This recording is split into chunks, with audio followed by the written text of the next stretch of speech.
Look around the room you are in right now.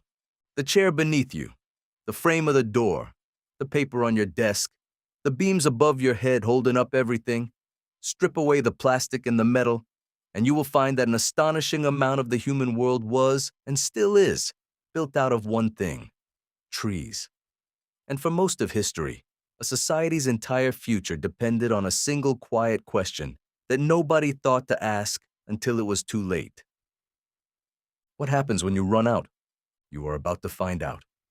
Because this has already happened, many times, to many people. And the pattern is so consistent, so eerily repeatable, that it should probably frighten you a little. Let's start with the most famous example of all. An island so remote it is almost impossible to imagine anyone reaching it. Easter Island, or as its people called it, Rapa Nui, a tiny speck of volcanic rock in the South Pacific, more than 3,000 kilometers from the nearest continent. When European ships first arrived in the 1700s, they found something that made no sense. The island was nearly bare: grass, a few shrubs, almost no trees at all. And yet standing across this empty landscape were hundreds of enormous stone statues, the moai, some weighing more than 80 tons. Faces carved with impossible effort, staring inland. The sailors asked the obvious question: how did a few thousand people on a treeless island move 80-ton statues? It seemed impossible, and for centuries, that impossibility fueled wild theories: aliens, lost civilizations, magic. But the real answer was buried in the ground beneath their feet, and it is far more unsettling than aliens. Researchers, including the work of John Flenley and Paul Bond, studied the ancient pollen trapped in the island's lake sediment. Pollen is nearly indestructible, and different plants produce different pollen. So a core of mud drilled from a lake bed is like a diary of every plant that ever grew there. And what the pollen diary revealed was staggering. Rapa Nui had not always been bare. When the first Polynesian settlers arrived, somewhere around 800 to 1200 years ago, the island was covered in a vast subtropical forest. Towering palms, dense woodland, a green world. The statues weren't moved despite the lack of trees. The statues were moved because there were trees. The forest was the technology. Wood for sledges, wood for levers, wood for the ropes woven from bark, wood to move the gods across the island. And here is where the pattern begins. A growing society needs wood. It needs it for canoes to fish the deep ocean. It needs it for fire, for shelter, for tools. And on Rapa Nui, it needed it for something more. For status, for religion, for the competition between clans to raise ever larger and more impressive statues. Each new moai demanded timber. And trees, when you cut them faster than they grow, do not last forever. The forest thinned, then it vanished. And when the last productive tree came down, the consequences cascaded in a way the people almost certainly did not see coming. Without large trees, you cannot build a seaworthy canoe. Without canoes, you cannot fish the deep waters where the big fish live. The archaeological record shows exactly this. Over time, the fish bones in Rapa Nui's rubbish heaps shift from deep-sea species like porpoise and tuna to small nearshore fish and shellfish. Their diet collapsed inward, toward the shoreline, toward scarcity. Without forest, the soil itself began to wash away, stripped by wind and rain that the tree roots had once held in check. Crops grew poorer, and a society that had once been rich enough to carve gods out of mountains found itself struggling simply to eat. Now, the old story says the islanders then descended into total collapse, warfare, and near self-extinction. That version, popularized in Jared Diamond's book Collapse, became famous as a parable of environmental suicide. But it's important to be honest here, because more recent researchers, including Terry Hunt and Carl Lipo, have challenged parts of that dramatic narrative. They argue the population decline was driven heavily by something else entirely: the arrival of Europeans, who brought disease and slave raiding that devastated the island far more brutally than any tree shortage. So the truth is more nuanced than a simple morality tale. But one fact remains undisputed at the center of it all. The forest disappeared, and when it did, The options available to an entire human society narrowed permanently. A world of possibility became a world of limits. And Rapa Nui was not alone. This is the part that should make you sit up. Because the exact same script has played out on a vastly larger stage, again and again, across the whole of human history.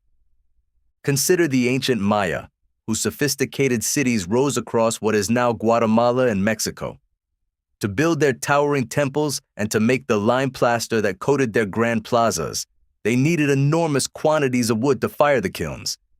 Researchers studying the region have found evidence of severe deforestation in the centuries leading up to the Maya collapse around 1200 years ago. And here, the story adds a cruel twist that pure common sense would miss. Cutting down the forest didn't just remove timber. It changed the climate itself. Forests release moisture into the air, strip them away, and the land grows hotter and drier. Studies modeling the ancient Maya lowlands suggest that clearing the forest may have reduced rainfall and intensified the very droughts that helped bring the civilization to its knees. They didn't just run out of trees. By running out of trees, they may have helped switch off their own rain. The pattern is almost fractal, the same shape at every scale. The ancestral Puebloans of Chaco Canyon in the American Southwest built vast stone great houses, importing over 200,000 timber beams from distant mountains. And archaeologists like those studying the timber sourcing there have traced how the local woodland was steadily exhausted. Ancient Mesopotamia, the very cradle of cities, saw its surrounding lands stripped and its soils ruined. Even the mighty forests that once blanketed the Mediterranean were felled for the ships and cities of Greece and Rome, leaving behind the bare, rocky hills that tourists photograph today, mistaking a man-made wasteland for timeless natural beauty. So let's reconstruct the moment, not on Rapa Nui, but anywhere, any of these places, because the human experience of it would have been almost identical. You are standing at the edge of your settlement and you are looking at the tree line, which is further away than it used to be. You remember as a child that the forest started just past the last house. Now you have to walk. Your father had to walk less. Your son will have to walk further. But here is the thing. No single day is a catastrophe. The forest doesn't vanish in a fire or a flood. It recedes, one reasonable decision at a time. One more tree for a house. One more for a boat. One more to honor the gods. Each choice is sensible. Each choice is survivable. And the sum of all those sensible choices is a bare horizon and a diminished world. That is the quiet horror of it. There was never a villain. There was never a single fatal mistake. There was only a slow-moving present that felt normal, right up until the moment it wasn't. And this is the counterintuitive twist, the thing that flips the whole story around. We tend to read these histories as stories about stupid people who couldn't see the obvious. But that is exactly backwards. The people of Rapa Nui, the Maya, the Puebloans, were not fools. They were, by every measure, sophisticated, intelligent, capable of extraordinary engineering and art.